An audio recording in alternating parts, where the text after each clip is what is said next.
1950 టైంకి ఇండియాలో సిచ్యువేషన్ ఎలా ఉండేదంటే పాపులేషన్ కంట్రోల్లో లేకపోవడం వల్ల ఒక్కో కుటుంబానికి 10 నుండి 15 మంది జనాభా ఉండేవారు. అండ్ వాళ్ళంతా ఒకే మనిషి ఆదాయం మీద ఆధారపడి బతకడం వల్ల ఒకవేళ ఆ మనిషి చనిపోతే మొత్తం కుటుంబం అంతా కూడా ఒక్కసారిగా రోడ్డు మీద పడిపోయేది. సో దీనికి సొల్యూషన్ కావాలి అంటే ఒక మనిషి చనిపోయాక కూడా తన కుటుంబానికి ఆర్థిక భరోసా ఇవ్వాలి అంటే అది ఒక్క ఇన్సూరెన్స్ వల్ల మాత్రమే అవుతుంది. కానీ 1956 టైంకి ఇండియాలో సుమారు 245 ప్రైవేట్ ఇన్సూరెన్స్ కంపెనీస్ ఉన్నాయి. అయినా సరే మరి ఇంతమంది ప్రజలు ఎందుకు ఇబ్బంది పడ్డారు అనుకుంటున్నారా? దీనికి కారణం ఏంటంటే ఈ ప్రైవేట్ ఇన్సూరెన్స్ కంపెనీస్ అన్నీ కూడా కేవలం సిటీస్లో ఉండే ధనవంతులకి ఎక్కువ ప్రీమియమ్స్ కట్టగల రిచ్ ఎంప్లాయీస్కి మాత్రమే ఇన్సూరెన్స్ ప్రొవైడ్ చేసేవి. కానీ చిన్న చిన్న టౌన్స్ అలాగే పల్లెటూళ్ళలో ఉండే ప్రజలకి ఈ కంపెనీస్ ఇన్సూరెన్స్ ప్రొవైడ్ చేసేవి కాదు. సో ఇదంతా గమనించిన ఇండియన్ గవర్నమెంట్ 1956లో ఈ 245 ఇన్సూరెన్స్ కంపెనీస్ ని నేషనలైజ్ చేసి అంటే గవర్నమెంట్ లో కలిపేసి ఒక గవర్నమెంట్ ఇన్సూరెన్స్ కంపెనీని స్థాపించింది. అదే LIC, life insurance corporation of India. ఈ కంపెనీ స్థాపించి ఇప్పటికి సుమారు 65 సంవత్సరాలకి పైగా అయింది. అయితే ఈ 65 సంవత్సరాల్లో ఈ కంపెనీ ఏ స్థాయిలో ఎదిగిందో మీ ఊహకి కూడా అందదు. For example BSNL, MTNL and air India లాంటి గవర్నమెంట్ కంపెనీస్ ప్రైవేట్ కంపెనీస్తో పోటీ పడలేక వేల కోట్ల నష్టాల్లో కూరుకుపోయి కొన్ని అమ్మేస్తే మరికొన్ని మూతపడే సిచ్యువేషన్కి వచ్చేసాయి. కానీ అదే గవర్నమెంట్ స్థాపించిన LIC మాత్రం ప్రైవేట్ కంపెనీస్కి చుక్కలు చూపిస్తూ 63% మార్కెట్ షేర్తో ఈరోజు ఇండియాలోనే కాదు ప్రపంచంలోనే one of the largest insurance కంపెనీగా ఎదిగింది. ప్రెజెంట్ LIC దగ్గర ఎంత డబ్బు ఉందో తెలుసా? అక్షరాల 45 లక్షల కోట్ల రూపాయలు. ఒక గవర్నమెంట్ కంపెనీ ఈ స్థాయికి ఎదగడం అంటే అది అంత సాధారణమైన విషయం కాదు. అయితే అసలు ఇదంతా ఎలా సాధ్యపడింది? LIC ఒక గవర్నమెంట్ కంపెనీ అయ్యుండి కూడా తన జీనియస్ బిజినెస్ అండ్ మార్కెటింగ్ స్ట్రాటజీస్తో గత 65 సంవత్సరాలుగా ఇన్సూరెన్స్ సెక్టార్లో నెంబర్ 1 పొజిషన్లో ఎలా నిలబడింది అనేది నేను ఈ వీడియోలో చెప్పబోతున్నాను. గాయ్స్, ఈ వీడియో చాలా ఇంపార్టెంట్ అండ్ చాలా ఇంట్రెస్టింగ్గా ఉంటుంది కూడా. వీలైతే స్కిప్ చేయకుండా చూడడానికి ట్రై చేయండి. Hello everyone, welcome to today's video and this is your friend Surya. అసలు ఇన్సూరెన్స్ కంపెనీ గురించి మీకు ఏం అర్థం కావాలన్నా ఫస్ట్ ఆఫ్ ఆల్ వాళ్ళు చేసే బిజినెస్ ఏంటి అండ్ వాళ్ళకి లాభాలు ఎలా వస్తాయో తెలియాలి. ఫర్ ఎగ్జాంపుల్, మీకు ఎప్పుడైనా డౌట్ వచ్చిందా? మీరు కట్టే ప్రీమియం కంటే కూడా మీరు చివరిలో తీసుకునే డబ్బు చాలా ఎక్కువ ఉంటుంది కదా.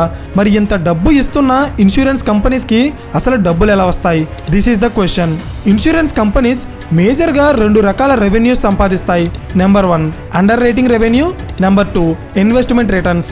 అండర్ రైటింగ్ రెవెన్యూ అంటే ఇన్సూరెన్స్ కంపెనీస్కి ప్రీమియమ్స్ కట్టడం ద్వారా వచ్చే డబ్బులో క్లెయిమ్స్ ద్వారా పోయే డబ్బుని తీసేస్తే మిగిలిన డబ్బునే అండర్ రైటింగ్ రెవెన్యూ అంటారు. ఏమీ అర్థం కాలేదా?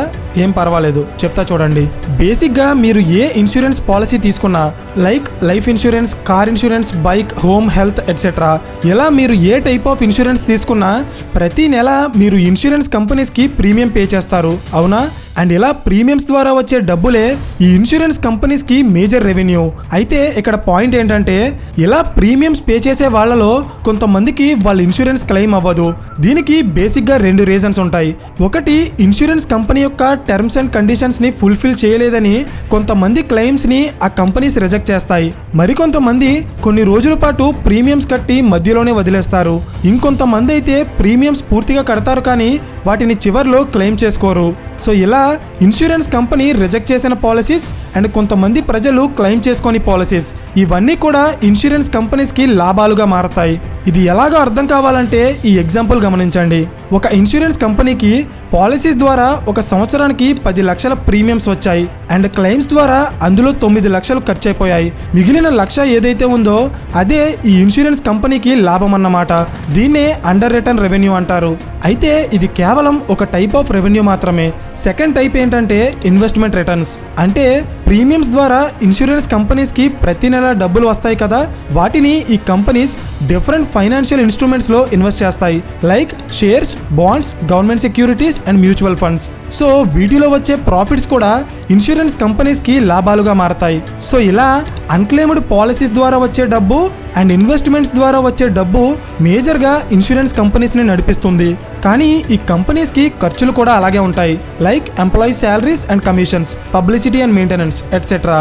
బట్ మేజర్గా ఒక ఇన్సూరెన్స్ కంపెనీకి అయ్యే ఖర్చు వాటి క్లెయిమ్స్ని సెటిల్ చేయడమే. అది మనం ఆల్రెడీ అండర్ రైటింగ్లో కవర్ చేసాం. సో ఇప్పుడు మీకు ఇన్సూరెన్స్ కంపెనీస్ యొక్క బిజినెస్ మోడల్ అర్థమైంది కదా. అయితే ఇప్పుడు ఎల్ఐసి కంపెనీ గురించి చూద్దాం. 1956 నుండి 2001 వరకు ఇండియాలో ఎల్ఐసి కంపెనీ ఇన్సూరెన్స్ ఇండస్ట్రీలో సింగిల్ హ్యాండెడ్గా రూల్ చేసింది. కానీ 1991లో ఇండియా లిబరలైజేషన్ అడాప్ట్ చేసుకున్న తర్వాత, అంటే ప్రతి సెక్టార్లో కూడా ప్రైవేట్ కంపెనీస్ని ఫ్రీగా బిజినెస్ చేసుకోవడానికి అలౌ చేసిన తర్వాత 2001లో ఇండియన్ గవర్నమెంట్ ఇన్సూరెన్స్ ఇండస్ట్రీని కూడా ప్రైవేట్ కంపెనీస్ బిజినెస్ చేసుకోవడానికి ఓపెన్ చేసింది. సో చాలా ప్రైవేట్ కంపెనీస్ ఇన్సూరెన్స్ ఇండస్ట్రీలోకి ఎంటర్ అయ్యి వాళ్ళ బిజినెస్ స్టార్ట్ చేశాయి, like HDFC, ICICI, Tata, Reliance, max life insurance. కానీ ఇక్కడ పాయింట్ ఏంటంటే ఇన్సూరెన్స్ ఇండస్ట్రీని ప్రైవేట్ కంపెనీస్కి ఓపెన్ చేసి ఇప్పటికే సుమారు 20 సంవత్సరాలకి పైగా అవుతుంది. అయినా కూడా ఇప్పటికీ ఒక గవర్నమెంట్ కంపెనీ అయిన ఎల్ఐసి మాత్రమే మార్కెట్లో నెంబర్ 1 పొజిషన్లో ఉంది. అయితే ఇది ఎందుకు చెప్తున్నానంటే, ఎప్పుడైనా ఒక సెక్టార్లో private companies and government companies పోటీ పడితే ఎక్కువగా ప్రైవేట్ కంపెనీసే గెలుస్తాయి. ఫర్ ఎగ్జాంపుల్, ఇండియన్ టెలికాం ఇండస్ట్రీలో మార్కెట్ కింగ్గా ఉన్న బిఎస్ఎన్ఎల్ ప్రైవేట్ కంపెనీస్ ఈ బిజినెస్లోకి ఎంటర్ అయ్యాక ఈరోజు ఏ సిచ్యువేషన్కి పడిపోయిందో మనందరికీ తెలిసిందే కదా, అవునా? కానీ ఎల్ఐసి విషయంలో అలా జరగలేదు. 1956లో కేవలం 5 కోట్ల రూపాయల ఫండ్స్తో స్టార్ట్ అయిన ఎల్ఐసి ఈరోజు 45 లక్షల కోట్ల రూపాయల ఫండ్స్తో ప్రపంచంలోనే టాప్ 10 ఇన్సూరెన్స్ కంపెనీస్లో చోటు దక్కించుకున్న మొట్టమొదటి ఇండియన్ ఇన్సూరెన్స్ కంపెనీగా ఎల్ఐసి రికార్డ్ క్రియేట్ చేసింది. అయితే ఇదంతా అసలు ఎలా సాధ్యపడింది? దీనికి ఎల్ఐసి ఇంప్లిమెంట్ చేసిన స్ట్రాటజీస్ ఏంటో ఇప్పుడు చూద్దాం. Strategy number 1, strong distribution network. LIC దగ్గర టోటల్ 13,30,000 మందికి పైగా ఏజెంట్స్ ఉన్నారు. వీళ్ళ పని ఏంటో తెలుసా? మన ఇండియాలో ఉన్న ప్రతి మూలకి వెళ్ళి అక్కడ ప్రజలకి ఇన్సూరెన్స్ యొక్క ఇంపార్టెన్స్ ఎక్స్ప్లెయిన్ చేసి వాళ్ళతో ప్రీమియం కట్టించడమే. సింపుల్గా చెప్పాలంటే వీళ్ళు ఎల్ఐసి కంపెనీకి ఏజెంట్స్ కాదు, డబ్బులు సంపాదించే మెషిన్స్లా పనిచేస్తారు. ఎలా అనుకుంటున్నారా? ఎల్ఐసి కంపెనీ వాళ్ళ పాలసీస్ అమ్మే ఏజెంట్స్కి ఎంప్లాయీస్ లాగా శాలరీస్ ఇవ్వకుండా కమిషన్స్ ఇస్తుంది. అయితే దీని వెనకున్న లాజిక్ ఏంటంటే, ఒక వ్యక్తి నెలకి 100 పాలసీస్ అమ్మితే 15,000 జీతం ఇస్తాను అని చెప్పారనుకోండి, అప్పుడు ఆ వ్యక్తి ఆ 15,000 జీతం కోసం 100 పాలసీస్ మాత్రమే అమ్ముతాడు. తను ఇంకా ఎక్కువ అమ్మగలిగిన వాటిని అమ్మడు. ఎందుకంటే ఎక్కువ పాలసీస్ అమ్మడం వల్ల తన కంపెనీకి లాభం వస్తుంది, కానీ పర్సనల్గా తనకి ఎలాంటి లాభం ఉండదు, అవునా? సో ఇక్కడే ఎల్ఐసి కంపెనీ ఒక జీనియస్ స్ట్రాటజీ ఇంప్లిమెంట్ చేసింది. అదేంటంటే, ఎల్ఐసి పాలసీస్ అమ్మే ఏజెంట్స్ని పర్మనెంట్ ఎంప్లాయీస్గా రిక్రూట్ చేసుకోకుండా కమిషన్ బేస్ మీద వర్క్ చేసే పార్ట్ టైం ఏజెంట్స్గా రిక్రూట్ చేసుకుంది. అంటే మీరు అమ్మే ప్రతి ఎల్ఐసి పాలసీ మీద మీకు కొంత కమిషన్ వస్తుందన్నమాట. సో మీరు ఎంత కష్టపడితే అంత డబ్బు సంపాదించుకోవచ్చు. అయితే ఇక్కడ మీరు గమనించాల్సిన విషయం ఏంటంటే, ఒక ఉద్యోగి ఎప్పుడూ కూడా తనకు ఇచ్చే జీతానికి తగ్గట్టే పని చేస్తాడు. బికాజ్ ఎక్కువ పని చేసినా తనకి ఎలాంటి లాభం ఉండదు కాబట్టి.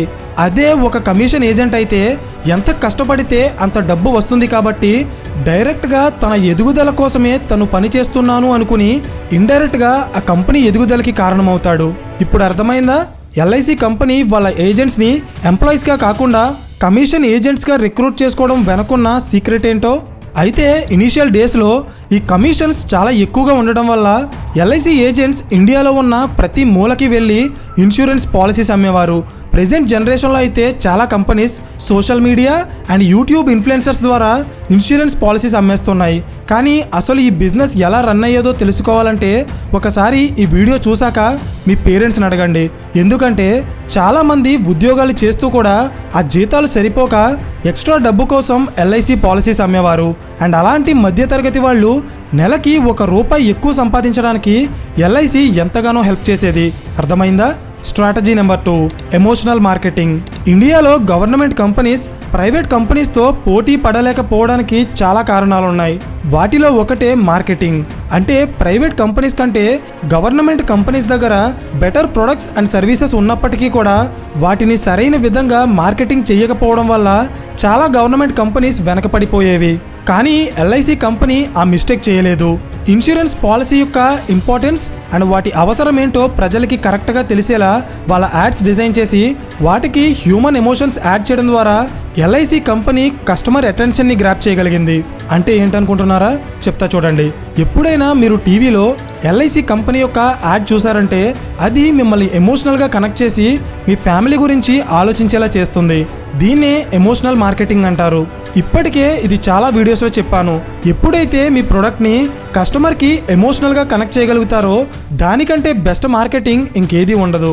ఇది ఎలా పనిచేస్తుందో చెప్తా చూడండి. మనం జనరల్గా ఒక షాప్కి వెళ్ళి మినరల్ వాటర్ ఇవ్వండి అని అడగడానికి బదులు బిస్లరీ వాటర్ ఇవ్వండి అని అడుగుతాం. అలాగే నూడిల్స్కి బదులు మ్యాగీ అని అడుగుతాం. అయితే దీనికి కారణం ఏంటో తెలుసా?